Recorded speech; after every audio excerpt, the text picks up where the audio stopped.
नमस्कार, हमारा नाम है समरीन और आपने देखना शुरू कर दिया है लाइव सिटीज। देखिए, आपको मालूम है कि बीते दिन बीपीएससी 17वीं मामले पर कोर्ट में सुनवाई भी हुई थी।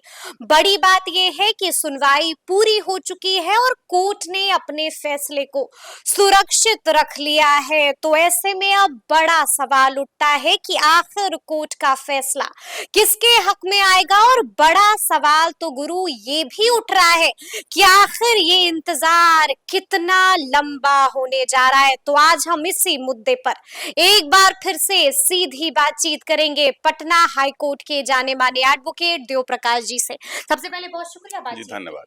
जी। वकील साहब, सबसे पहले तो हम आपसे जानना चाहेंगे, आपने भी लगातार जो है हमें बताया है, अपडेट भी किया है कि क्या कुछ कोर्ट में हो रहा था। तो बड़ा सवाल ये है कि लगातार 2 दिनों तक कंटिन्यूअसली बीपीएससी 17वीं मामले पर सुनवाई चलती रही है। क्या कुछ हुआ 2 दिनों में? देखिए, पहली बात तो ये है कि उस केस में न तो हम पिटिशनर की तरफ से थे न रिस्पोंडेंट की तरफ से थे। वो केस में हमारा दूसरे से कोर्ट में केस लगा हुआ था। कुछ कुछ देर के लिए जब हम फ्री होते थे हम जा करके सुने हैं। फाइनल डे में जितने आर्गूमेंट होते थे मुश्किल से कंक्लूड कर रहा था, उस समय हम गए। लेकिन जो एडवोकेट लोग कर रहे थे उनसे हमारी बातचीत हुई है कि बातें फर्स्ट डे जो आर्गूमेंट चल रहा था उसको मैंने लगभग 50% सुना है। कमोबेश हमें बात तो शुरू से ही समझ में आ रही थी कहाँ मैटर है, कहाँ मैटर जाएगा। जो लड़कों का यह आरोप था कि बंगलिंग हुई है, चोरी हुई है और इतना करोड़ का लेन देन हुआ है, डील हुआ है। Paper leak. पेपर लीक तो मान लीजिए एक जायज में मुद्दा था। पेपर लीक है या वो क्या नाम है, इरेगुलरिटी जो अनफेयर मीन्स का था कि फेयर एग्जाम नहीं हुआ, ये मैटर तो समझ में आ रही थी बात कि उसमें कुछ एविडेंसेस भी आ रहे थे। लेकिन यह जो था कि बंगलिंग हुआ है, इतना का करोड़ का लेन देन हुआ है, और ये बात थोड़ा सा प्राइमा फेसा इसलिए कि प्रिलिमिनरी एग्जामिनेशन था। सिर्फ 20,000 लोग उसमें जो रिजल्ट निकला, 20,000 लोगों का नाम आया है। नॉर्मली जितना सीट रहता है 10 टाइम्स लिया जाता है उसमें। उसके बाद फिर उसमें थोड़ी संख्या घटेगी आपको, इसमें क्या नाम है, मेंस की मेंस परीक्षा में, में। फिर इंटरव्यू में और घटती है। इंटरव्यू में कुछ बढ़ा के लिया जाता है, फाइनल जो भाई बोसी होता है। तो ये मैटर जब चल रहा था तो सबसे पहले जो कि बता दें कि जो पीआईएल लगा हुआ था आनंद लीगल एड वाले का, लीड इंजन यही था, पायलट इंजन वही केस था जो अदरवाइज डिवीजन बेंच में आता ही नहीं, एक्टिंग चीफ जस्टिस के बेंच में वो आता ही नहीं। वो तो चंदेल साहब के यहाँ चल रहा था। उसमें रीट था चार रीट लगा हुआ था, जिसमें पप्पू कुमार रीट सबसे पहला रीट था। तो रीट भी उसी साथ उसी बॉगी ट्रेन इंजन का बॉगी बन गया सब साथ, क्योंकि एक ही मैटर था, एक ही इशू था, तो सबको क्लब कर दिया गया। अब क्लब कर दिया गया तो ये मैटर उस पर आनंद लीगल एड वाले को मौका मिला बात करने का। उन्होंने अपनी बात को, पक्ष को रखा। उन्होंने कुछ एविडेंस अपने तरफ से रखे, लेकिन एविडेंस के सपोर्ट में डॉक्यूमेंट देना चाहिए, उसमें केवल अखबारी न्यूज था, बहुत डॉक्यूमेंट उनके पास नहीं था। लेकिन उन्होंने 2-3 बातें रखी हैं जो नई बात हम लोग को भी लगी।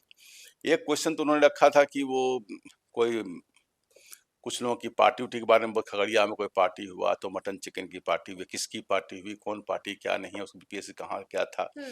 दूसरा मैटर था कि उन्होंने एग्जामिनेशन से पहले ये कोचिंग सेंटर वालों की एक मीटिंग किया था, और मीटिंग में लोगों से क्वेश्चन बैंक शेयर किया था, और कहना यह एलिगेशन ये था, एलिगेशन था कि एसओपी का, ये एसओपी कहते हैं जो स्टैंडर्ड ऑपरेटिंग प्रोसीज्योर होता है उनका, जो बनाए हुए गाइडलाइंस बनाते हैं कि भाई आप हम ये सब फॉलो करना है, कितना ये होगा, इतना क्लास होगा, इससे ये होगा। एसओपी का पूरा लिस्ट बना हुआ रहता है। एसओपी में कहाँ कहाँ वायलेशन हुआ उसकी बात थी। जामर पर बात हो रही थी, जामर लगा हुआ नहीं था। सीसीटीवी फुटेज की बात हो रही थी, और बहुत सारी बातें उसमें था। ज्यादा मैटर एसओपी के ऊपर था कि एसओपी का वायलेशन हुआ है। ये भी कहा कि 911 912 सेंटर था, जामर कहीं ऑपरेट नहीं कर रहा था, कहीं ये नहीं था, कहीं मजिस्ट्रेट नहीं था। इन्होंने कहा शांति प्रोग्राम से। बहुत जगह यह भी कहा गया कि जो बहुत बच्चे हैं वो देर से आए एग्जाम से। जो पप्पू वाले केस में रीट में ये कहा था कि बहुत बच्चे 1 घंटा के बाद आए, 1.5 घंटा के बाद आए, वो स्मार्ट बच्चे आए कुछ। मतलब उनका था कुछ प्रिविलेज लोग थे जिनको बाद में घुसा के एग्जाम दिलवाया गया। ये एलिगेशंस था, ये सारा एविडेंसेस था। उसका थर्ड जो मैटर था जो सब लोगों ने उठाया एक तरफ से, कि क्वेश्चंस का नुक्ताचीनी, वो डिसेक्शन ऑफ क्वेश्चंस, जबकि वर्चुअली कहा जाए तो ये कोर्ट का विषय नहीं है क्वेश्चन का डिसेक्शन।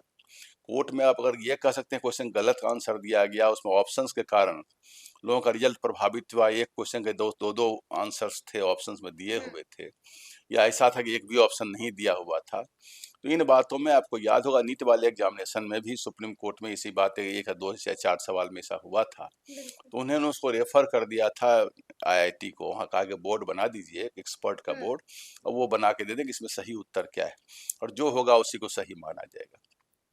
तो इस ढंग की बात थी। 4 क्वेश्चन पर तो उन्होंने पहले ही, जो बीपीएससी ने ही 4 क्वेश्चन पर 4 मार्क्स सबको दे दिया था, बोनस मार्किंग सबको मिल गई, जिसको लोग नॉर्मलाइजेशन ग्रुप में बोल रहे हैं। नॉर्मलाइजेशन कैसे होगा, ये 2 एग्जामिनेशन है, तो उसमें ये हुआ कि क्वेश्चंस के ऊपर इन लोगों का कहना था कि 15-20 क्वेश्चंस गलत है, उसके बहुत सारे ऑप्शंस थे गलत थे। तो वो क्वेश्चंस का मैटर अगर बहुत ज़्यादा स्ट्रॉन्ग होगा तो उसको या तो कोर्ट अपेरेंटली, अगर मान लीजिए भारत की राजधानी दिल्ली है, तो ये तो सबको पता है, इससे इस ढंग का कोई क्वेश्चन अगर है और उसमें क्लियर कट आंसर नजर आ रहा है, तो लेकिन जहाँ कहीं एम्बिग्युइटी है, जहाँ एक्सपर्टीज की रिक्वायरमेंट होगी, तो ऐसे केसेज में एडवोकेट जनरल ने भी कहा कि उसको एक्सपर्ट कमेटी को भेज दिया जाए। तो क्वेश्चंस के केस में एक्टिंग चीफ जस्टिस का भी यही मानना था कि क्वेश्चंस के लिए हम लोग कॉम्पिटेंट बॉडी नहीं है, क्वेश्चन तो डिसाइड कभी जब करेगी तो एक्सपर्ट बॉडी करेगी। ये मैटर चल रही थी उसमें बात। जो दूसरे जो एडवोकेट थे इसी रिट में, उनका कहना यह था कि लेवल प्लेइंग फील्ड नहीं मिला, 2 एग्जामिनेशन हो गए, कहीं उस दूसरे एग्जामिनेशन में परसेंटेज ज़्यादा हो गया, कहीं परसेंटेज कम हो गया। उसमें एक्टिंग चीफ जस्टिस ने कहा तब तो आप यह कहेंगे कि जो गाड़ियां महिलाएं चलाती हैं उसमें एक्सीडेंट कम होती है, और जो पुरुष चलाते हैं उसमें एक्सीडेंट ज़्यादा होता है, तो फिर महिलाओं को गाड़ी चलाना आता है और पुरुषों को गाड़ी चलानी नहीं आती है, क्योंकि पुरुष अधिक संख्या में चलाते हैं। तो बोला कि अब जो पटना में जो एग्जामिनेशन हुआ और जो एग्जामिनेशन खगड़िया में हुआ, तो दोनों का रिजल्ट अलग अलग है, क्योंकि दोनों जगह कोचिंग और दोनों जगह स्टैंडर्ड ऑफ एजुकेशन का लेवल थोड़ा अलग अलग है। उस हिसाब से कहीं ज़्यादा कम्पीट किया, कहीं कल कम्पीट। जैसे आपके यहाँ एक स्कूल है सिमरतल्ला में, वहाँ के बच्चे मेट्रिकुलेशन एग्जाम से 1 to 10 में रहते हैं, या पहले नेतरहाट के लोग रहा करते थे, बाकी स्कूल नहीं रह पाते हैं। तो इस ढंग की बातें थी। तो बोला कि इस पर क्या कर सकते हैं, कहीं ज़्यादा है कहीं कम है, और जब भी एग्जामिनेशन कैंसिल होता है या किसी एग्जाम सेंटर पार्शियल कैंसिल होता है, तो 2 एग्जाम तो होता ही है। ऐसा बहुत सारे नीट के एग्जाम में भी कई बार हुआ है, 2 एग्जाम जब होगा तो 2 क्वेश्चन हो जाता है।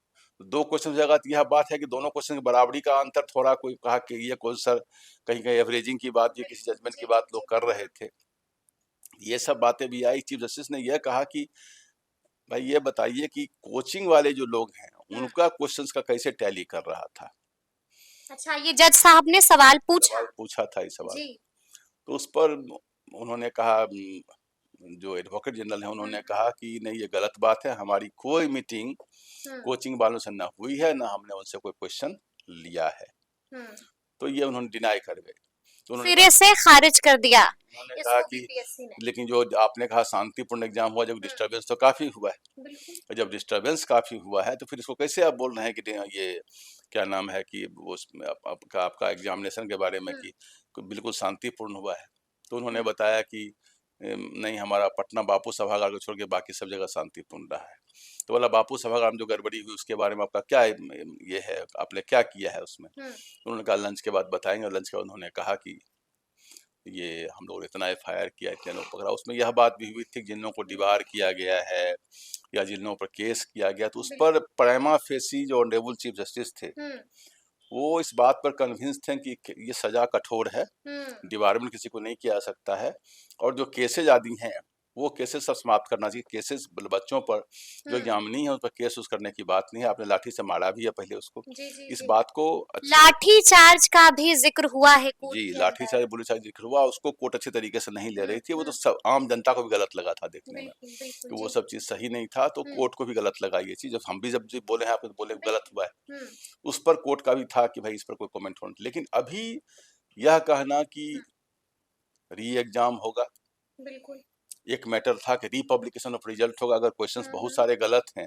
उन्होंने 4 क्वेश्चन ही माना है और बाकी क्वेश्चन में भी गलती है। बॉक्साइट का क्वेश्चन आ रहा था कि एल्युमिनियम का और बॉक्साइट है, कहीं आयरन ओर की बात थी उसमें। इस ढंग के बहुत सारे क्वेश्चंस था, वो हमारे पास लिस्ट नहीं है, तो उन बातों को अभी उतना खोल के नहीं बोला जा सकता है। और इन बातों को सुनने के बाद उन्होंने अल्टीमेटली जज ने, जो ऑनरेबल बेंच ने, कुछ अपना माइंड डिस्क्लोज नहीं किया है। लेकिन जहां तक उनकी बातचीत से समझ में आ रहा था री एग्जाम के पक्ष में बहुत ज्यादा ओवरलोडेड नहीं थे। लेकिन बिल्कुल नहीं लोडेड थे यह भी कहना गलत होगा। ये भी कहना गलत होगा।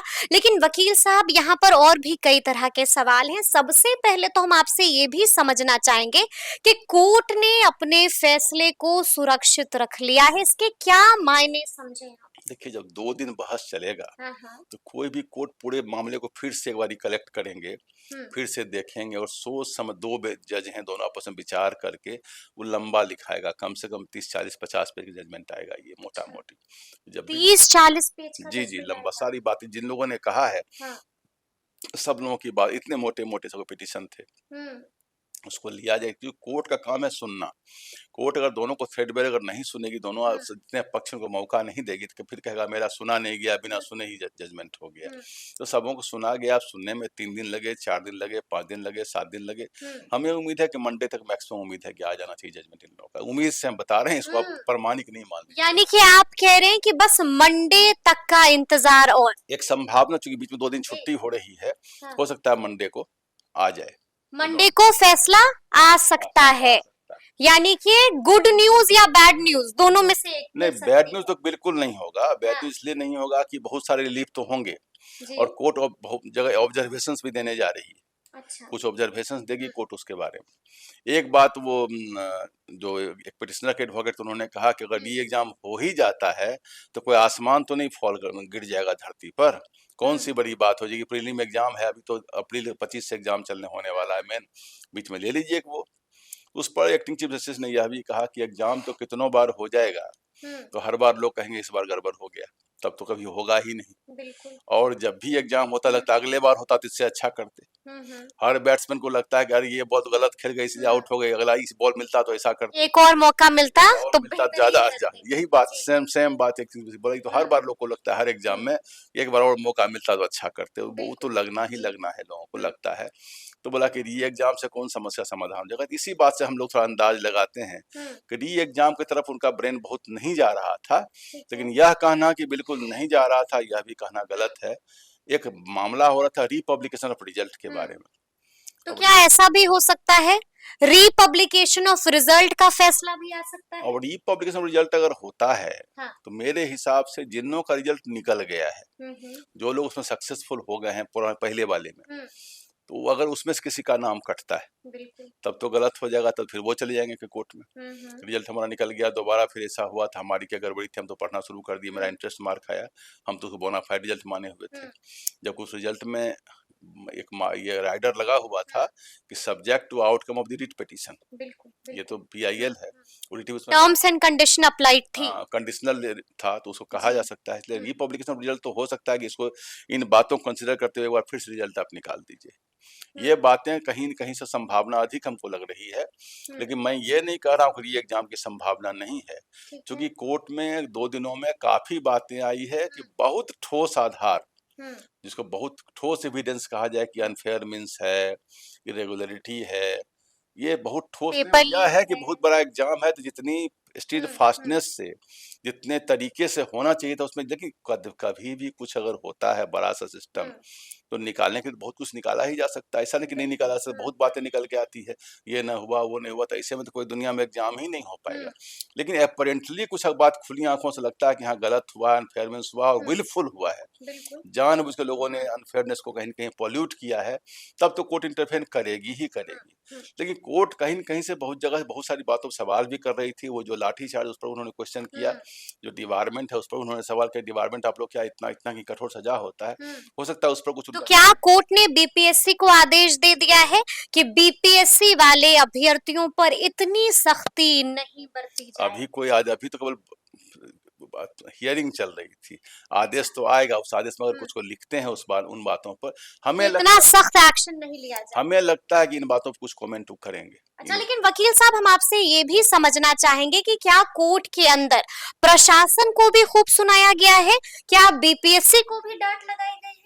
नहीं, डांट लगनी तो हियरिंग में किसी को डांट नहीं लगती है, और प्रशासन की चर्चा केवल हुई कि वहाँ जो लाठी चार्ज हुआ अनप्रोवोक्ड था। अनप्रोवोक्ड का मतलब इधर से बिना कोई हिंसा के उन लोगों ने एकाएक अपने मन से एक शांतिपूर्ण जुलूस के ऊपर हमला किया। पुलिस ने ये बात कहना था कि पुलिस इधर से कुछ लोगों ने हमला नहीं किया था और ये बेमतलब का ये लोग जाकर के लाठी चला दिए पुलिस वाले। तो इसको थोड़ा सा ये कि आम जनता, पुलिस, मीडिया सब लोगों ने इसको अच्छे तरीके से बिल्कुल, नहीं लिया कि बिल्कुल, पुलिस को बिल्कुल। ये एक्शन नहीं लेना चाहिए। हुँ, पुलिस के एक्शन से ही गवर्नमेंट अनपॉपुलर होती है। हुँ, तो ये एक्शन नहीं होना चाहिए था, ये बात तो सही थी। इस बात को कोर्ट ने भी लिया कि गलत तरीके है। दूसरा क्वेश्चंस हुँ, जो बहुत सारे गलत सही की बात हो रही थी, बिल्कुल। तो उन्होंने यह भी कहा जब एक्सपर्ट आपके पास हैं तो फिर आप कोचिंग सेंटर से क्वेश्चन क्यों ले रहे थे? और हुँ, यह बात भी हुई कि क्वेश्चंस में इतनी गलतियां क्यों हैं? तो बिल्कुल। इसका मतलब कहीं न कहीं कैजुअली आपने एग्जाम हुँ, कंडक्ट किया है, ये बात तो हो रहा था।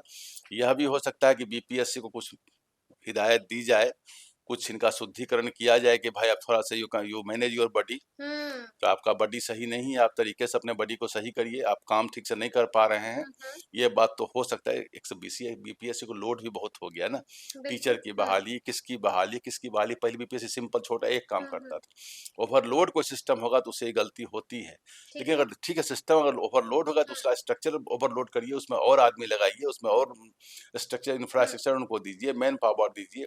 पता नहीं वो क्या है, लेकिन हमको तो बीपीएससी को इस पर कुछ डायरेक्शंस मिलेगा इस पर। डायरेक्शंस मिलेगा यानी कि बीपीएससी को हिदायत दी जाएगी। लेकिन मेरा आपसे आखिरी सवाल यही है वकील साहब कि आपको क्या लगता है किसके हक में फैसला आएगा, यानी कि गुड न्यूज़ किसको मिलेगी, राहत किसको मिलेगी और बड़ा वाला झटका किसको लग सकता है, क्योंकि तजुर्बा आपके पास काफ़ी है।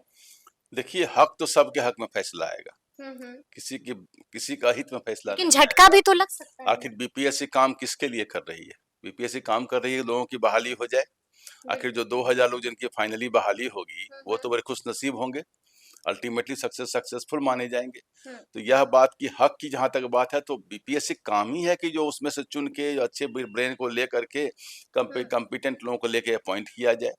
अगर मान लीजिए बीपीएससी को इसी में उलझा के हम रखें, एग्जाम होने ही नहीं देंगे, तो हक किसका मार खाएगा? विद्यार्थियों का ही मार, अभ्यर्थियों का ही मार खाएगा उस चक्कर में। तो बिल्कुल। हक तो होना ही चाहिए, लेकिन अगर एक बात जरूर है कि बच्चों का आंदोलन जाया नहीं जाएगा। हुँ, हुँ। जाया नहीं जाएगा और बच्चे जो हैं इसको लेकर के जितना हंगामा किए तो बीपीएससी को भी मिलेगा ही, डांट फटकार तो मिलेगा ही मिलेगा, डायरेक्शंस मिलेगा। डांट फटकार बीपीएससी को लगेगी, लेकिन री एग्जाम होगा कि नहीं होगा वकील साहब?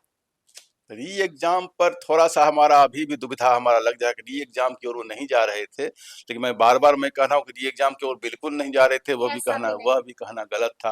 हुँ, रीपब्लिकेशन ऑफ रिजल्ट पर कुछ हमें ज्यादा संभावना नजर आ रही है उधर की ओर।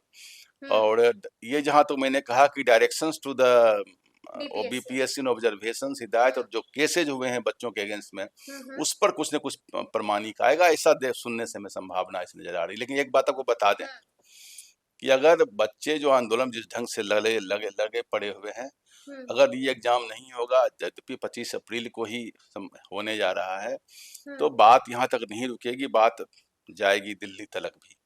यानी कि सुप्रीम कोर्ट भी जी, जाएंगे अभ्यर्थी। बात दिल्ली भी जाएगी, लेकिन ये अलग बात है कि जी। बात नजदीक हो जाएगी, लेकिन बहुत बातें जो उठाई जाएगी, हुँ, जिन बातों को जिन आंखों से, जिन कानों से, जिन माहौल में यहाँ सुना गया, हुँ, सुप्रीम कोर्ट किस नज़र से सुनता है, कहाँ बिल्कुल। किस बात को ले हुँ, लेता है, कुछ एविडेंस अगर आता है सुप्रीम कोर्ट कुछ भी कर सकता है। सुप्रीम कोर्ट भी इस एग्जाम से स्क्रैप कर दे सकता है पूरे के पूरे सिस्टम हुँ, को। हुँ, तो इसलिए यह बात भी मान के चलिए कि ये अंतिम रिजल्ट नहीं होगा पटना हाई कोर्ट का, हुँ। ये मामला सुप्रीम कोर्ट भी जाएगा। ये मामला सुप्रीम कोर्ट भी जा सकता है, तो अब देखना होगा कि आगे आगे क्या कुछ होता है। तो फिर ये पूरी बातचीत आपको कैसी लगी है, कमेंट करके हमें जरूर बताइएगा। तो ऐसे तमाम अपडेट्स के लिए बिल्कुल ऐसे ही हमारे साथ बने रहिएगा और देखते रहिएगा लाइव सिटीज। बहुत शुक्रिया।